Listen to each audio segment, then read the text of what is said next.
Want to watch this episode? Check it out on my YouTube channel by going to youtube.com/@lanternslive.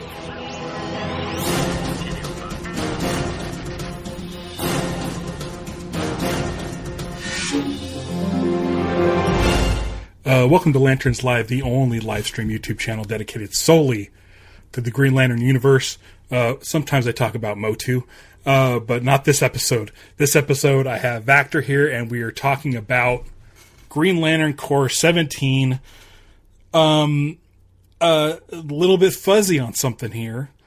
I was going to say written by Morgan Hampton, art by Fernando Passarin, but the credits are a little bit different.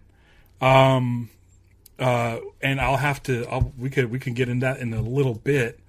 But I just wanted to go on record and just saying, like, this is definitely a unique time for me to do the show. It's a little bit later than normal. Schedules are nuts. After 30 years, I decided to go back to school, and my school days are Monday and Wednesdays. And so things are a little bit in flux. Because of all of the weird schedule, and then with GL June, which everybody should check out, and the interview I did with Tim Sheridan last week, my member stream got kind of mucked up. Usually I do the member streams the first Monday of every month. This month it was the first, and there was stuff going on. So what's going to happen if you're a member like Vactor is, I will be doing the members stream on Friday, June 19th. I believe that's Juneteenth, if I'm not mistaken. Oh, yes, that is right. Which is a big day for, the African American community. It's kind of also a little bit of a bigger day, not a bigger day, it's also a little bit of a big day for Lanterns Live because it's my second anniversary. Oh, dang. So I figured since I've held off the member stream, I might as well keep it until the 19th. So this Friday, normal time, like 4 o'clock Pacific, we'll be doing a members only stream for the month of June. And It's not going to have any sort of like theme or anything. It's just going to be a hang. So if you want to hang out, join on YouTube. It's 99 cents a month. It's no big deal. And you'll get that member stream. So it's a big deal because I think it is the best deal on YouTube. I got to tell you, Ralph, you are the only YouTuber that I subscribe to as a member. None of the other ones are worth my money, Ralph, but you, every month, you're worth. I try to keep it on the cheap because the way I have things going on my Patreon, which is also $1 a month, it keeps this stuff going, like with the Riverside Studio and with like Photoshop, which I do monthly, and everything's there. All the prices are going up everywhere. It's still like I don't need a bazillion people to be following me. So what's nice is a bazillion people don't follow me or subscribe on a monetary way, but it's enough to keep this going without taking too much out of my pocket. So it's really, really super helpful. So super appreciate it. Thanks to Vactor and everybody else who is in the honor guard. It's a lot of fun. All right. We have kind of something to talk about because I know you're a massive fan of a certain television show, which I have not seen. I've seen one episode. It was on like a Saturday afternoon and I fell asleep. And I probably should watch it. I said I'll watch a couple of episodes of this at some point, which is My Adventures with Superman. Now, My Adventures with Superman has a couple Green Lantern episodes, which I may cover before My Adventures with Green Lantern comes out, I believe next year. Dang it. But it was announced yesterday that I don't know if I'm gonna pronounce her name right. Ollie Cravalho. Is that Ollie Cravalho? She plays Moana in the movie. Yeah, I was gonna say Moana, the animated Moana. Yes. has been cast as Jessica Cruz. Whoa! In My Adventures with Superman. She'll be making an appearance in that show. I know you're a massive fan of it, and you're trying to get me to watch it, which I should totally do, because I feel like you've definitely you've watched Green Lantern the animated series based on my recommendations. You've read Green Lantern Corps based on my recommendations. I feel like I should probably watch My Adventures with Superman. I'll do it. I'll watch it, and then I'll cover the Green Lantern episodes when they happen. You're more than welcome to join me when I do those episodes. She's also been cast as Jessica Cruz in My Adventures with Green Lantern. Oh man, that is amazing. I like her as an actor, and outside of Moana, she hasn't really found anything that's been her calling card. So I like this. I like her kind of being attached to Jessica now. This is great. Yeah. So I'm excited, it's fun. It's fun seeing Green Lantern news happen. I feel like Jessica Cruz is sort of the one kind of bright spot in the last 15 years of Green Lantern being the butt of the joke, in the Lego movies and in Deadpool movies, and just sort of in general. DC Superheroes Girls for a while was a big deal, and Jessica was a big part of that, and people seem to like Jessica, a fan favorite. So I'm glad they're doing more with her, because I just want to see more Green Lantern stuff. And if this is the way it happens, great. I gotta say, with Jessica and Joe have been these huge bright spots for Green Lantern. I really hope more mainstream people it's really going to take, I think, a live action movie for a huge amount of people to get into these characters. But animation is good just as well, because it introduces them to a whole new audience. So this is fantastic. And I know this is not a Superman podcast, but My Adventures with Superman Season 3 just started. I watched the premiere twice. It was so good. I said, I need to watch this again. I need to. I wanted to cover it in some way, but we're in the middle of season 3. Just started. It just started on Sunday. Okay, so I don't know if I'll be able to catch up in time for the Jessica Cruz episode. I was gonna say you could jump right in. There's not a whole lot that you need to catch up on. It helps. It definitely helps. If you know everything that's going on in the background, but you know the Superman story. You know Lois. You know Lex Luthor. The characters are kind of iconic, but it's just the way that they're done on this show is so good. It is the perfect modern jumping on point for Superman. If you don't know anything about Superman, you just watch My Adventures with Superman. You get everything all in one, and it is perfect for today's Gen Z and Gen Alpha. Yeah. I'm excited. Yeah. Because it's not how many other DC superheroes have been in the My Adventures with Superman? Has Batman shown up, Wonder Woman, any other sort of Blue there hasn't Beetle? Been any. No, there hasn't been any major heroes. There's been a ton of villains that have shown up, kind of D-list and C-list, but there hasn't been a major crossover. Yeah, because Batman would be great if he showed up. But so far no. Actually, so there has been Green Lanterns. Okay, yes, that makes sense. Yes. But there have been Green Lanterns in it, which is good. And I know they were planning on doing the show. That's probably why Jessica's in this season, is to help promote that. But so it's really cool to see that Green Lantern getting a spotlight above Aquaman, or even Batman and Wonder Woman. That's pretty rare. There's pretty rarefied stuff. Sometimes you'll see some sort of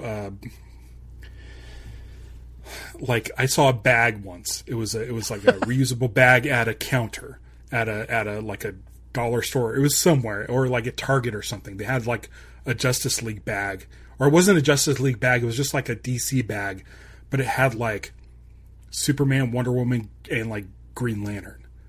And it was a really weird bag. I should have got it. I know I took a picture of it, but it's really weird to see when Green Lantern shows up. It's really, especially in the last, 15 years. Yeah. But Man. so I'm glad that James Gunn is kind of all in on Green Lantern. I mean, with Superman, Peacemaker, I don't know if there's going to be a Green Lantern, Supergirl, but we know, obviously Lanterns. But the fact that he's been spotlighting Guy Gardner so far, and we know we're going to get Jon Stewart and Hal, it seems like that James Gunn is like, we're good with Green Lantern now. We're totally good. And I think Nathan Fillion, which I watched Superman last week, over the course of 4 different sittings because I don't have time to sit and watch a whole thing. Man, Nathan Fillion was good in that movie. and so for me, it's it's cool that he took a joke character and was like, hey, listen, if you think Green Lantern's a joke, well, here, make fun of this guy instead. And we all loved it. We all ate it up. Yes. I can't wait. Speaking of Guy Gardner, ooh, Green Lantern Corps 17 came out last week. Thanks for everybody's patience on this issue and us getting the show out. Again, scheduling has just been nuts. I think at the end of July, things are going to get back to normal for me. That's when my class ends, and I'll be sort of more. I'll have a little bit of an easier schedule when it comes to my Mondays and Wednesdays, which are the days I do shows. But last month's Green Lantern Corps, I said, was my favorite issue of this run. Riverside made a short video saying as such. I posted that, and Morgan Hampton was he's like, thanks for the dopamine hit this morning, and he's like, I got to come back on, and I'm like, yeah, sure, absolutely, that sounds great. Now I really want to back on. Vactor, you usually read these before I do. I tend to read them last minute, so it's fresh in my mind for the show. And I think you just said Green Lantern Corps, you just gave it a thumbs up. I was really, really apprehensive about this issue because of last month's. How can you top last month's? Across the board, every Lantern podcast I listen to praised Green Lantern Corps 16. And I'm like, well, I mean, maybe it was a fluke. I mean, Green Lantern Corps has been great. It's been a good, solid book. That issue, for some reason, felt different, I think, to both of us. There's something about it where it just felt like something was really clicking. And I'm like, I don't know if that's something that could be sustained. This issue was amazing. It kept it up. It's I don't know if I like it more than 16, but it's right there. And for me, I'm not the biggest Guy Gardner fan. Listen, I love Guy Gardner, but I'm a Kyle dude. I like Hal. I like Jessica. I like John. There's so many Green Lanterns to love. I would never say oh, Guy Gardner's my favorite. But this is basically just Guy Gardner for the entire issue, and it's really good.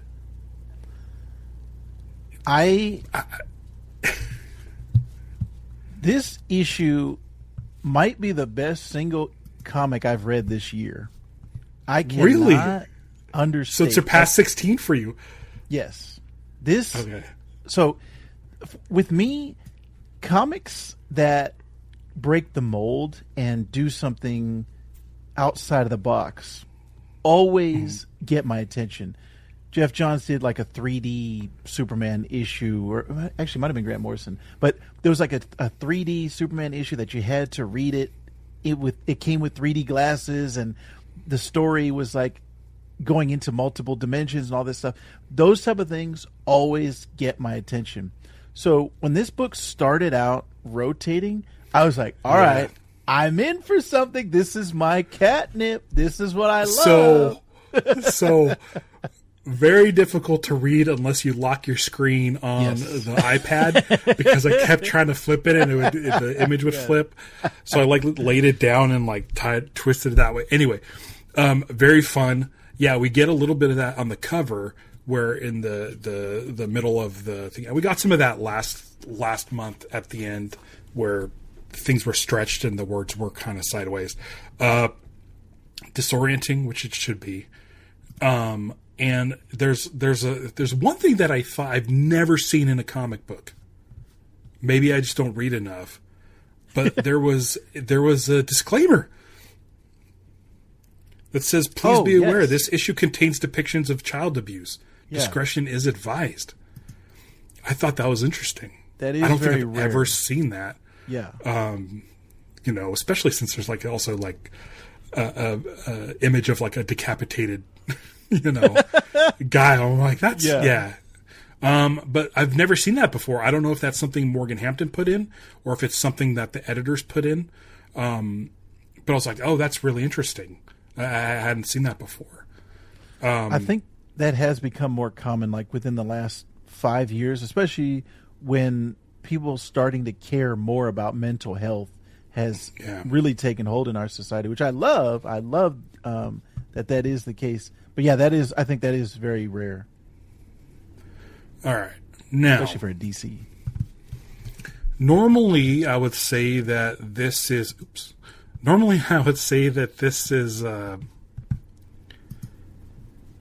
written by Morgan Hampton with art by Fernando Passeron, which, breath of fresh air. It's so good to see him back on the book. But I don't know what is going on with this issue, because it says, oh, that's not what we want to see. Yeah, I'm getting used to this. Oh, you know what? That's because... There we go. Nope. Come on. We're getting there. There it is. Storytellers.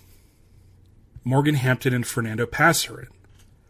It doesn't say written by Morgan Hampton. It doesn't say art by Fernando Passeron. Now, I'm wondering if that is something in this issue specifically, or if this is where they're going from now on. Usually when I posted this on Threads, which I guess follow me on Threads, I usually, if I can, put the writer and the artist. Some of the writers pay attention to me, like Jeremy Adams and Tim Sheridan, and anyone who's been on the show, like Morgan Hampton. I'll just tag them in the post and send that off, hoping they'll repost it, and Morgan Hampton does, and that's super, super kind of him. But yeah, I'll usually just say writer and artist, but this is storytellers. So I want to have him on because I have questions about this. I suppose I could just ask him on socials, but thought it was interesting. I'm wondering if this is something they sat down and worked out together, as far as Morgan Hampton being involved with the layout, and Fernando Passeron bringing in his artwork to sort of help guide the story. I'm not really sure, which it is, but I'm super, super curious about that, because I don't think I've seen that either. I don't think I've ever seen that before in a book, storytellers. Yeah, that's also kind of rare. There's certain teams, creative teams, that I don't have any confirmation of this, but just from my looking at the outside in, it looks like when they are very comfortable with each other and the writer wants to give the artist more credit as far as the story goes, they will have a combination of both of them together, and they will say story by or storytellers. They'll do some form or variation of this, but it is very rare. And it's whenever I see that, the first thing I think of is, number one, that the artist had a lot to do with the plotting of the story and where it's going, to an extent that the writer was like, hey, you need more credit than your just normal art. That's the first thing. But then also, I feel like they're really tight collaboration when they do that, because there's a lot of times where the writer won't give the artist the credit. So I think they're definitely simpatico on this one. Yeah, there's definitely a visual component to this issue as far as the layouts go. So it could be something like that. It's interesting. It's really interesting. Yeah. And I don't hate it at all. I think that's really cool, But Eau Claire Albert's still doing the inking. Yes. and Dave Sharp. I've been talking about getting Dave Sharp on. I need to reach out to Dave. So yeah, man, this issue, basically it's just like when we last left in 16, like Guy and John and Razor and Larfleeze, I think a bunch of them were going into this black hole, but it centers on Guy. And we see a lot of Guy's past, which is interesting. And let me tell you this. I'll tell you this. I'm not the biggest fan of the All-Sight outfit, but I think it looks super rad on old Guy. Yeah. I think that was a really good look. Yes. Guy is in this black hole, and basically his consciousness is he's experienced his entire life at once. When he was a kid, abused by his father, when he's a Green Lantern, when he got hit by the bus, and Green Lantern, what was it, 70? Was the first appearance of John Stewart. Stuff with him as warrior Guy. There's stuff where he's, at the Warriors bar with Kyle and stuff. So there's like, it's replaying a lot of Guy's history all at once. And in this, you see an older version of Guy in this black hole. And anything that Guy tries to do to old Guy is thwarted because old Guy's been here before and knows all the moves and stuff. Really interesting. I like the look of old Guy. Let me see if I can grab a frame of this to show. And again, I'm hoping that my Riverside remembers my settings. There we go. Yeah. So, yeah, old Guy, tattered robes. I love that he's balding everywhere his bowl cut was. Like this spot right here. Like, I really like it. I think he looks really cool. And I think it's an interesting concept. I'm sure it's been maybe done before. I don't know. But yeah. So basically the whole story is Guy is trying to get out of this black hole. Old Guy has been there for a long time. And basically is like, you can't really get out, but there's something that I thought about that may help you, and that has to do with Ion. In this black hole is where Ion is, and Guy is like, okay, cool, I can use Ion, and basically, since I'm experiencing everything in my life at once, I can probably get out of this black hole, but decide where to go. At what point in life to go, and we could stop certain things from happening. But it seems like once that certain things have happened after a period of time, they sort of get locked in. You mentioned Grant Morrison a minute ago, and this is the kind of stuff Grant Morrison was doing on his Green Lantern book. All kinds of real heady, weird stuff. I found this more accessible. It's not written to where it's like the words are too fancy for my dumb brain. I was able to follow it. So for me, it was a really nice sort of character study of Guy, and done in a really interesting and fun way. Because sometimes Grant Morrison stuff would be like so heady that I would like have to sit there and really focus, and my dumb brain wouldn't be able to like process stuff. So I found it as sort of a tough experience sometimes to sit through and read. Yes. But for me, this was like kind of a perfect Ralph's, like like Morgan was able to be like, here, let me make this simple enough for Ralph to understand without breaking his brain and making it entertaining at the same time. And but basically that's like the majority of the issue is him trapped in this thing. Guy Gardner, this is your life, and they're using Ion to sort of break out. Guy gets an idea, right, that if Ion's in here,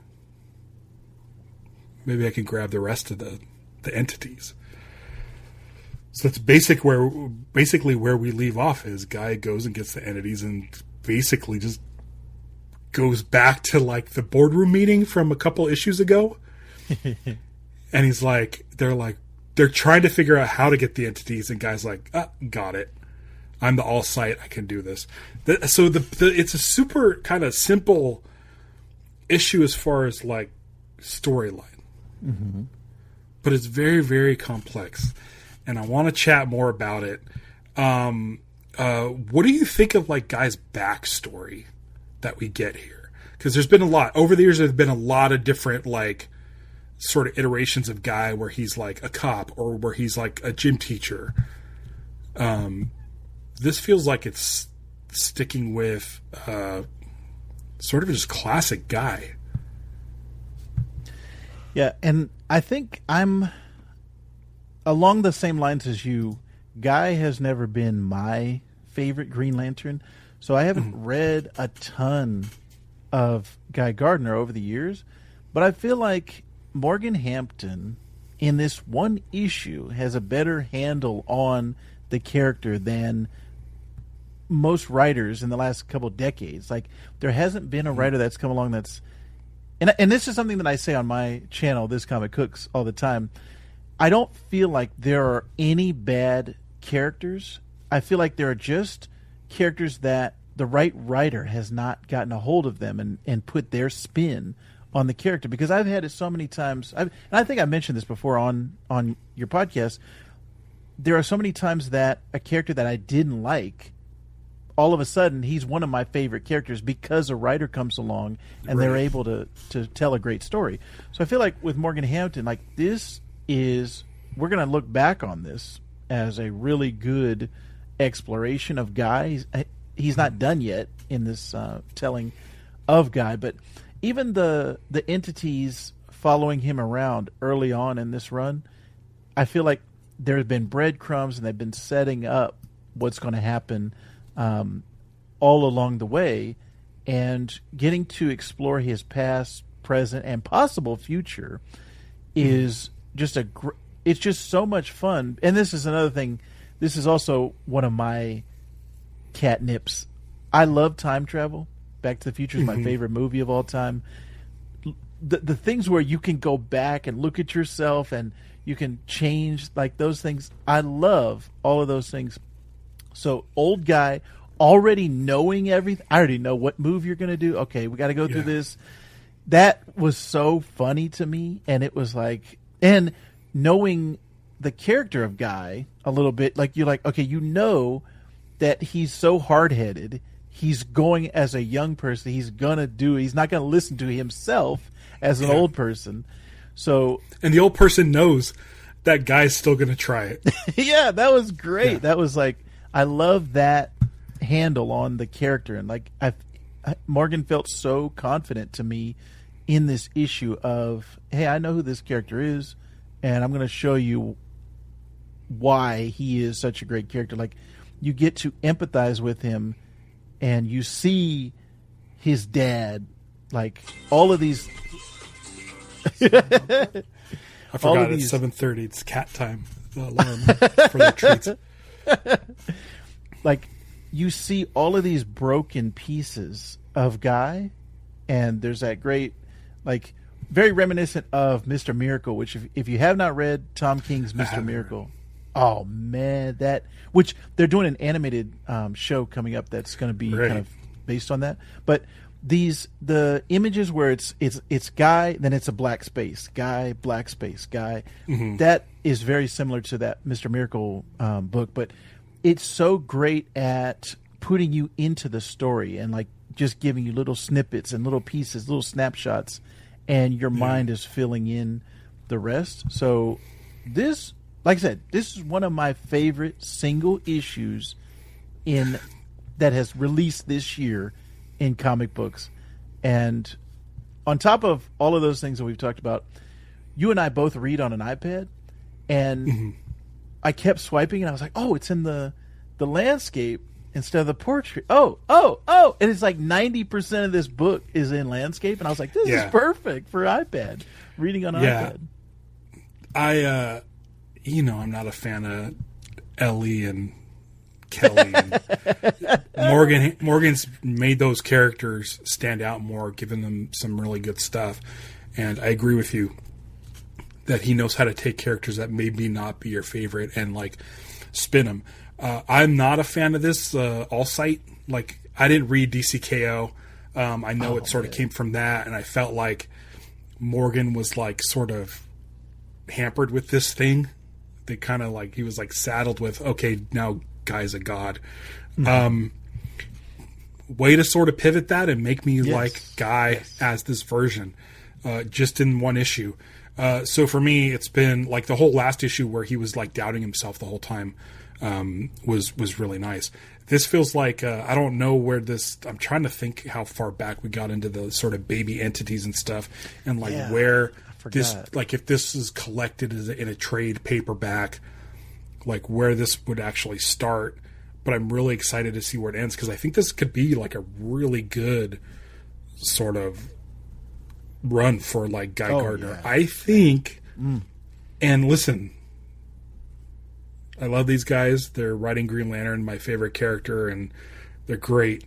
But I think Morgan Hampton is really dealing with Guy in a way that, for me, was unexpected, and I'm very, very much enjoying it, as opposed to Green Lantern, where Kyle is sort of the lead in that book, and I'm not really gelling with it that much.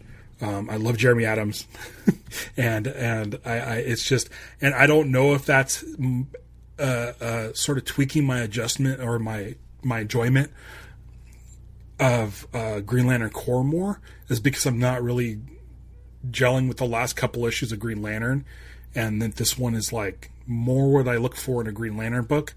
I don't know if that's adding to it. It's definitely good writing. So I don't think I don't think it's just like I'm super bummed about one book, so I like this one more. But I think that, like, I understand what Jeremy Adams is doing with Kyle. He's basically taking him back to the 90s, where he's doing sort of smaller adventure stuff in Los Angeles, which I loved when I was in high school. But now I'm like up to the point where I'm like, I want, like, basically what I wanted, and it's not fair to Jeremy Adams because he doesn't know what I want. But basically what I was hoping for and wanted was Kyle adventures in the vein of the New Guardians books, the Green Lantern New Guardian book. If you haven't read that and you want to get into Kyle, like, that's really cool stuff. It's him as White Lantern with like Carol Ferris out, like, just on their own without the Corps, just doing their own thing. Great book. So that's kind of what I was hoping for with Kyle's sort of return to being the main character or the main focus in Green Lantern. It's not what we're getting. Nothing against what's happening now. It's just wasn't what I was hoping for. This book, I don't have any sort, when it comes to Green Lantern Corps, I don't have any expectations, because like Green Lantern Corps has always been could be about anybody. So for me, it's basically, I'm an open book when it comes to Green Lantern Corps. Green Lantern, I have like expectations. Green Lantern Corps, I'm just like, just give me whatever you want. A friend of mine has been borrowing for like the last maybe month my Jeff Johns run of Green Lantern and Green Lantern Corps. These hardcovers and stuff, and the Peter Tomasi, Patrick Gleason era of Green Lantern Corps was some of my favorite stuff during the Jeff Johns era. Jeff Johns was putting out amazing stuff. Tomasi and Gleason were putting out amazing Corps, issues. And I feel like Morgan Hampton has sort of been getting up to that level for me. Of those two dudes, like Green Lantern Corps, that era of Green Lantern Corps, those two guys is my favorite run of Green Lantern Corps. This is getting up there. This is really getting up there. We loved the book when it was Jeremy Adams and Morgan Hampton. We were all concerned. We're like, oh, what's it going to be like now that Jeremy Adams is off the book and it's just Morgan Hampton? And there's like, oh, these are pretty good. And I don't think there was really any stinkers this entire run. I think we've enjoyed it a lot. Yeah. But something happened last month where it felt like it went up to a new level. I think, and this if this keeps up, if Green Lantern Corps 18 is like keeps this up, which again I'm like super cynical, and I'm like after 16 I'm like no way 17 is going to be this good. This is like the peak Morgan Hampton Green Lantern Corps run. This is it. It was awesome. I love this issue. It dealt with Aya, and I'm like you know, we're going to see all these guys in this black hole. Subverted expectations. Didn't get anybody in the black hole except for Guy. And I'm like, oh, well, I was expecting this crazy adventure with Larfleeze and Sornik, whoever else was going through that hole, John Stewart and stuff, and Razor. As soon as I saw that it was like just focusing on Guy, I'm like, oh man, Guy, like there's like I like Guy, but I'm like I want to see what happens to everybody. But like by like the third or fourth page, I was like, "Oh man, no! This is what I want to see," and it's just super good. I can't believe that I'm saying that. It's really, and I feel bad because I still need to read that Guy one shot that came out like a month ago. Oh man, yes. Maybe I'll do that. Maybe I'll do that. Maybe I'll do that next week. Yes. But I think you will Green enjoy Lantern that. 36 comes out next week, I think. But man alive, and can I just say, like Fernando Pasarin is one of my favorite artists working on the Green Lantern books today. Yes. And it was nice. Like, listen, again, nothing against any of the other artists that are working on the book. They're all doing great work. They're all doing their own style, but it's really tough sometimes for us to read an issue where the art changes drastically within the same story. If it's if one artist is doing an A plot and a different one's doing a B plot, that's a little bit more easy to manage. But when they're mixing and matching artists in an issue, it's a little tough to sort of just like soak in and enjoy. It takes you out of the book a little bit. Fernando Pasarin did this entire book, and it's wonderful.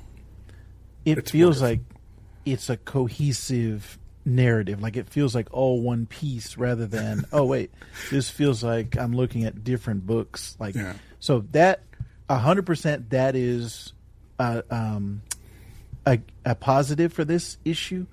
And I also think a lot of the things you've said, I echo the same sentiments where I like Jeremy Adams. I like his Green Lantern run that he's put together and is still putting together. But I wanted it to be, when they announced that new Kyle suit and like that it was going to focus, I was like, okay, yes, I want this to be the direction. I want everything to go. And then to have the Hal backup, I was like, it's like you're halfway. Yeah. Like I want the full spotlight. So that I think that has lowered it. And then also, I think both you and I. Oh, good. Can I just say something though? Like, yes, I'm kind of glad the Hal stuff is there now because it's because the Kyle in Los Angeles stuff isn't super like exciting to me. I mean, I grew up in Los Angeles, so for me it's like I wonder if like British people when they see like James Bond in like England, if they're like, wow, this is, who cares? This is I go right on that street. I want to see James Bond in like the Bahamas. Like I wonder if that's the kind of deal that's happening to me. It's like I've been in Los Angeles. Like I know Hollywood Boulevard. Yeah. It's not fun.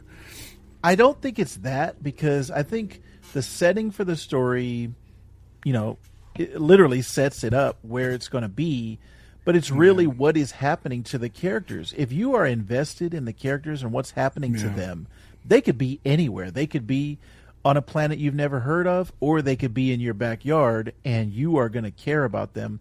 Case in point, there is a specific scene in this issue where a young guy is saying goodbye to old guy and kind of like, hey, you're not going to exist anymore, but you'll always be with me. And you see old guy start to tear up. And I started to tear up when I saw that. And I was like, dang, this is what a good story does. It brings emotion out of you. And I was like, man, now I want to spend more time with old guy. I just met him and I want to spend more time. I'm the exact same way. I'm the exact same way. I loved old guy. I really did. He was so good, and he looks rad, and it's like it feels right.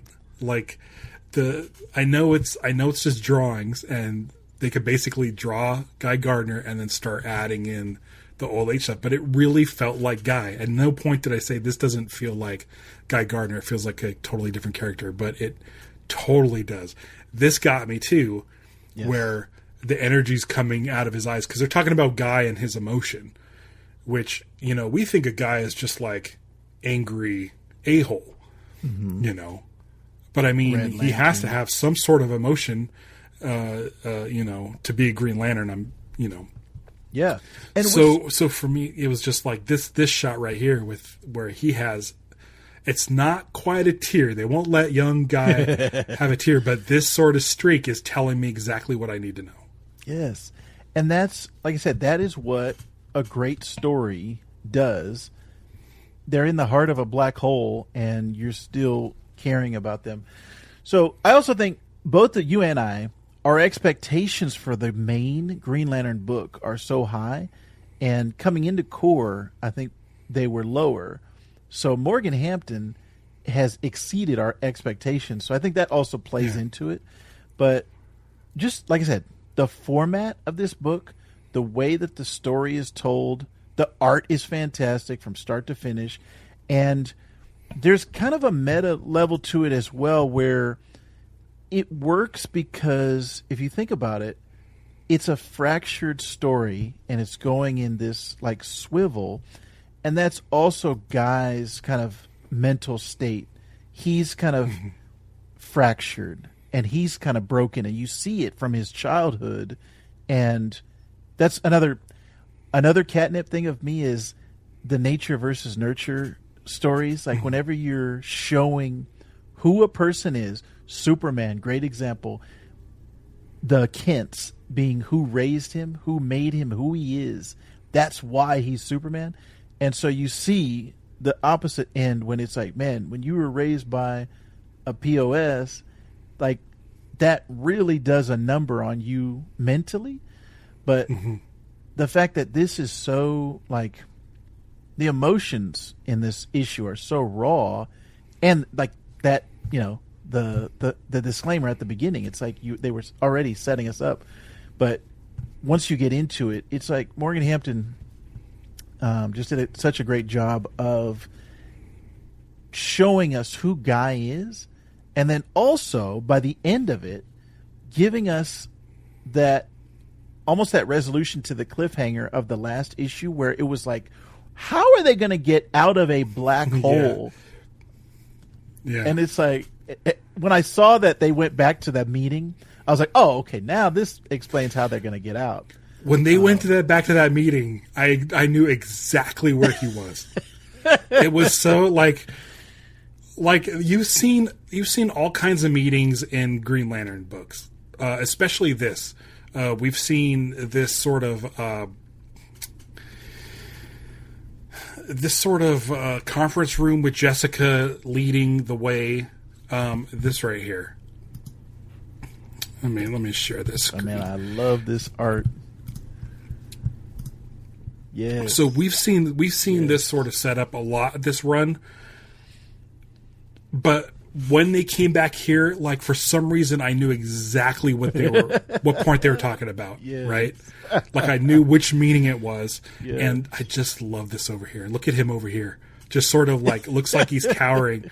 Yeah. Larfleeze is like just like looking at him, and it looks like he's moping, but god dang if he doesn't, like, look at this, he's pulling out. He's pulling out the entities, and he's like, Yes. well, I did it. And they're still like, look at, they're just going on and on about this mission that they got to go on. And he's like, I got it, already ahead of you. And I was, it's really good.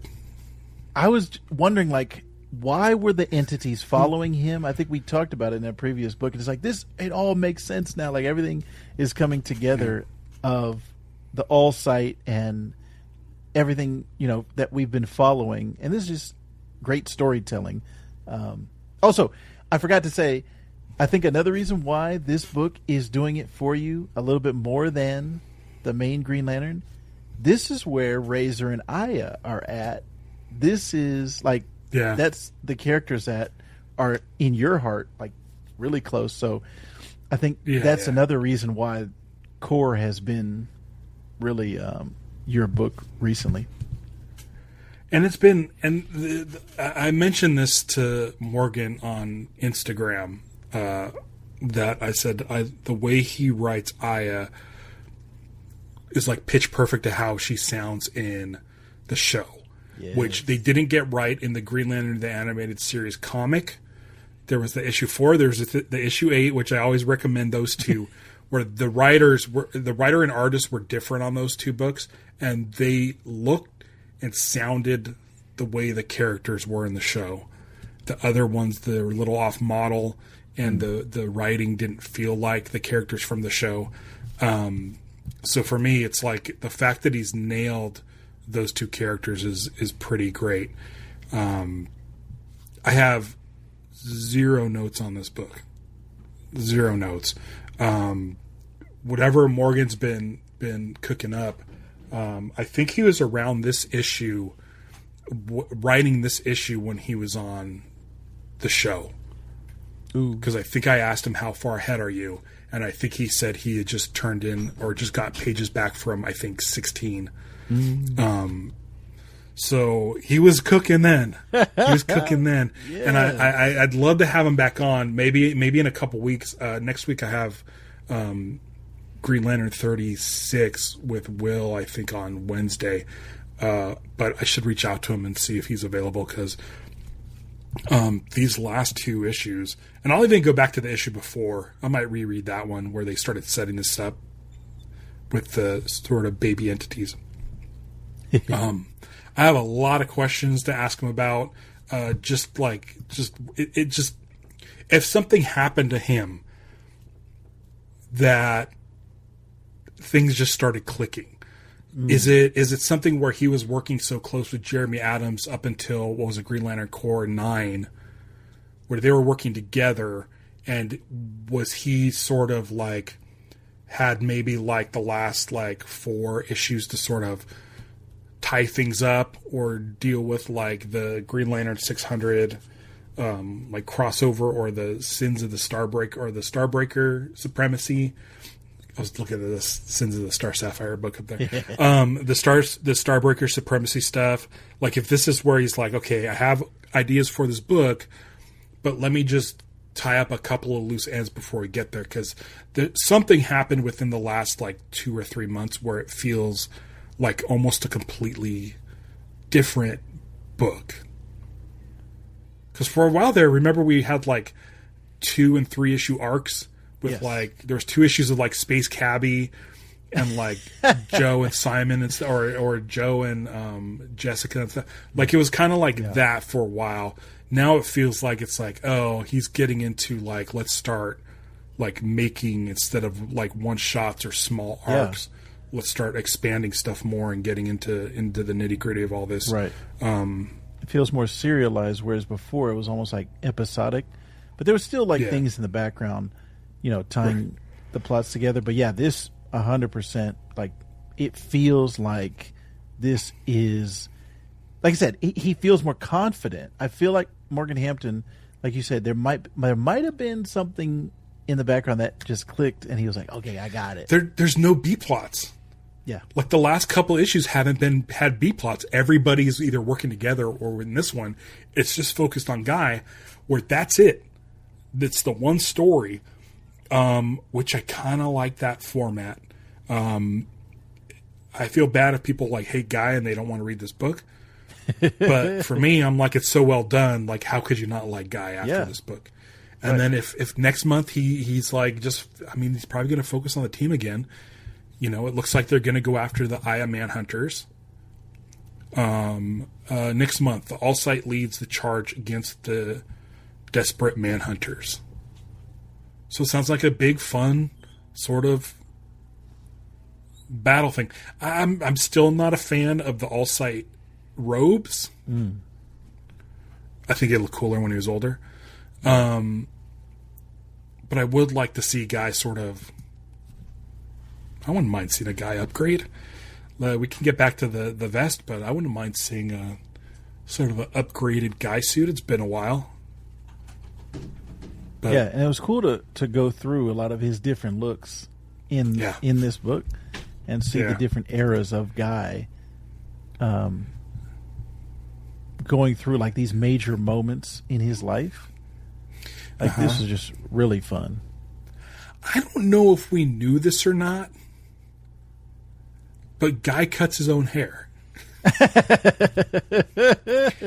He makes a bowl construct and a construct mirror and scissors and does his bowl cut himself, which I think is very, very funny. Yeah, it makes sense, and it's a great image. Like that could be the cover right there. That would be a great cover.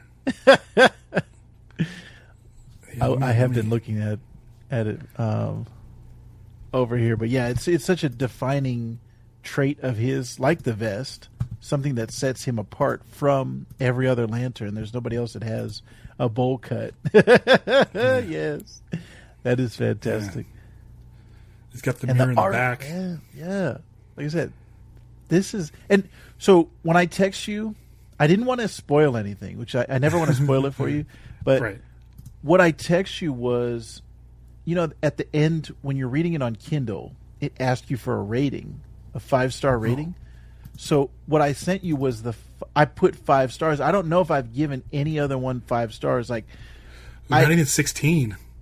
Yeah, I'll get to like maybe 4.5 on a lot of them, but for me, it's like 5 is a special designation. Like I don't want to give it out willy nilly. And when I got to the end of this, I said I can't not give this a 5 out of 5. So that was what I sent to you. As soon as I was done reading it, I took that screenshot and I sent it to you. That's cool, man. Do you have anything else to say about this issue? I'm like you. There's no notes for me. This is, it's hard because we're in the middle of this Morgan. I hope Morgan's run is pretty long, but we're still early on in the stages. And I don't want to like jinx it, but this to me, it's starting to get up there where Jeff Johns' run was for Green Lantern, and like that to me is a gold standard, like genre defining run. So it's like that is where it's starting to get to that point for me. I want to see where it ends. I don't want to prematurely say, oh yeah, this is the best thing that's ever happened, but it is so far been one of my favorite things.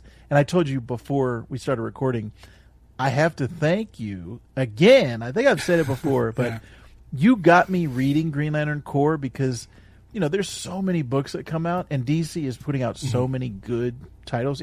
I am behind on a lot of books, but for this, I have to read it as soon as it comes out. There's like certain books that I have to read, and Green Lantern Corps is up there. And it's all because of Ralph. Yeah, listen, man. I'm happy. It makes me so excited. Listen, I could have done this episode last Tuesday or something, or last Wednesday before class, but I'm like, there's no way I want to discuss Green Lantern Corps without Vactor. So our schedules were like kind of all over the place, and I'm just like, I don't care. I said, if you can't do it, we can't do it Wednesday because of my school and your work. And then it was like, how about Thursday? Or like, okay, oh wait, I have this thing going on. I'm like, fine. I'm like, just whenever it happens, it's going to happen. But I don't want to. And you're pretty much now locked in until this either this show or the book like just completely collapses. Because yeah, dude, like I'm absolutely loving Green Lantern Corps. It is my favorite of the two books right now, which is a rarity. I don't think that's ever happened. Even as good as Tomasi and Gleason were back during the Johns era, like they never really surpassed him. But for me, yeah, I'm enjoying Corps more than I am Green Lantern. But that's okay. That's okay. The characters survived since like 1939, I think. Yes. Like, it's fine. Every book has its ups and downs. And it's just, the Corps is on its ups and Lantern's on its downs. But I'm sure, like, that'll, like, shift and change spots. Yes. But right now, I'm loving Corps. And I'm 100% with you. And I don't want anyone to take it that I'm not enjoying Jeremy Adams' run on Green Lantern, because by no means do I think it is bad or like, one of the worst things that's coming out right now. Jeremy Adams has been doing a fantastic job from the start when he took over on Green Lantern, and it's just I'm not enjoying it as much as I was previously. So yeah, I'm just Green Lantern Corps is knocking it out of the park. We'll see where that all goes. I'm sure it's leading to something. I have no doubt that it's in good hands. Yeah. Both books. Yeah. Absolutely. Vactor mentioned This Comic Cooks. Everybody should be subscribed over on YouTube, TikTok, Blue Sky. Just head over to this Comic Cooks on YouTube, and all the links I'm sure will be available to you. Follow Vactor everywhere. He's putting out good stuff. Follow me on Threads, I guess. I've been trying to focus more on Threads, even though I like it. It's an option. Make me like want to be over there. Like, give me a follow, interact with me when I post stuff. Man, Blue Sky has just been getting like it's crickets lately. Like, I've been posting stuff and it's just like crickets. So I'm just kind of done with like social media, and I just want to come on here on YouTube and talk about Green Lantern, and that's it. Yeah. So I don't know if those are gonna end up being like abandoned amusement parks with like overgrown plants and weeds all over my feed. But find me here on YouTube. Obviously, you have. Otherwise, you wouldn't be hearing me say that. But hit the bell icon so you know when I go live. Subscribe. Leave some comments if you have any. If you didn't like this issue, let us know why, because I'm curious to know what I missed and whatever but I'm assuming everyone liked this issue, so you can leave those comments as well. I prefer those. If you have questions or don't understand something, we could probably field those as well. And then join up as an honor guard here on YouTube. Just hit the join button. It's 99 cents. You'll get unique emojis, member badges. You're coming up on your member badge. You might be coming up on a year pretty soon here. Dang. And that means your badge icon is going to change. Ooh. Yeah. So look forward to that. And then I'll be here on, what did I say, Friday? June 19th? Yes. For a member-only stream. We're just going to be chatting about Lanterns Live and stuff like that. So everybody come out. Dave says, Lanterns. Yeah, maybe we should talk about Lanterns. It's been a while, huh? We haven't talked about Lanterns in a while. So cool. Thanks, everybody, for joining me. Vactor, thanks again. It was a blast talking to you. And I will see you next month for Green Lantern Corps 18. Which Let's I'm go, assuming, Morgan. Now I'm like just keep it up. Just keep it up. You're doing great. I know you wrote this issue probably like 5 months ago, but I'm speaking to you from all moments of time as old Guy Gardner saying, keep up the good work. Thanks, everybody. And as always, beware my podcast. It's Lanterns Live. Bye.